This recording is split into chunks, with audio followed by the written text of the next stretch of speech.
Greetings and welcome to another impressions video here at Words About Games, and today we're going to be looking at Necrobarista. Necrobarista is a visual novel set in a back alley Melbourne cafe where the dead are granted one last night to mingle with the living. It's a story about death and coffee starring a diverse cast of characters. The game's narrative kicks off when a newly departed person enters the doors of the terminal and has 24 hours to make peace with his recent death while interacting with the coffee shop staff before needing to cross over to the other side. This is a very different kind of visual novel. In a standard genre entry, most dialogue typically appears on the screen while static images of characters are depicted off to one side. And while there's nothing especially wrong with this standard presentation, Necrobarista kicks things up to a whole new level. The entire game, minus some side stories I'll talk about later, is presented as if they're cutscenes in another game, albeit without voice acting.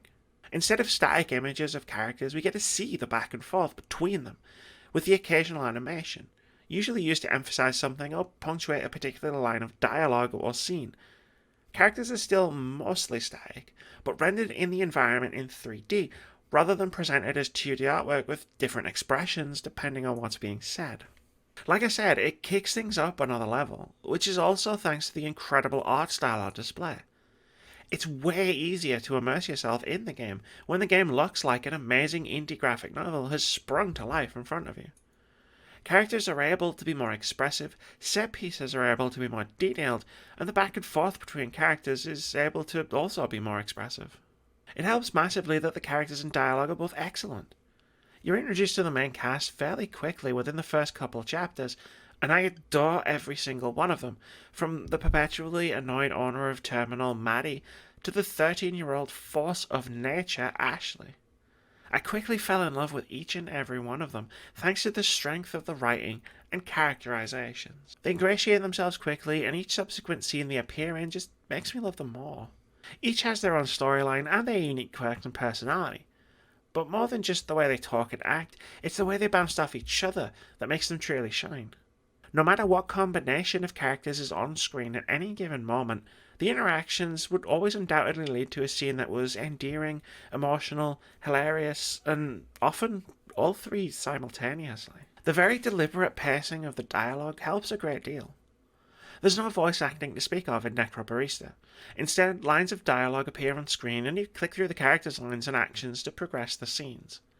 Sometimes dialogue will pause, word for word, which gives you a really strong grasp on the cadence of the words and how the different characters talk, despite never actually hearing them speak. The deliberately paced nature of dialogue actually helps build the characterization. Sometimes it's not what they say, but how they say it, which is no small feat given all the dialogue is text on a screen. The writing is strung across the board, of course. Necrobarista is filled with a wickedly sharp wit, tender, quiet moments of reflection, and Ashley, who pretty much seals every scene she's in, whether she's building a robot, playing a game, or drinking copious amounts of coffee. During conversations, you'll also notice some words that are highlighted. If you click on them, you'll be treated to a little bit of expanded lore, learning more about this strange crossroads of life or death, or the characters themselves, or some of the quirks of the Australian setting, which helps ground you in the world and the characters. These words also act as a form of currency. The different words are tied to different things, maybe one of the characters, maybe something as simple as food or death. At the end of each chapter, you get to keep 7 of them, and they act as a sort of currency that you can use to unlock memories, which you find between chapters during moments where you get to explore the terminal as a fully 3D environment in first person.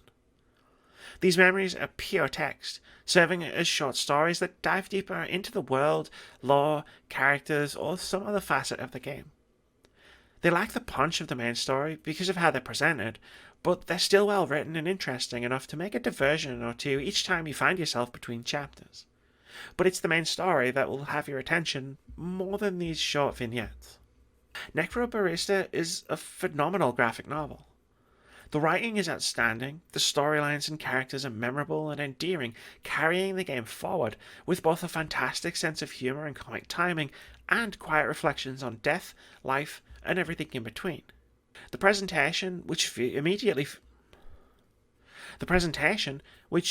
feels more alive and dynamic than most other visual novels, kicks the game up a couple of levels, grounding you in the world in ways that other visual novels often don't or can't. If you're looking for an awesome story filled with awesome characters, you don't need to look much further than Necrobarista. Thanks very much for watching this video. If you enjoyed it or found it useful, consider sticking around here at Words About Games.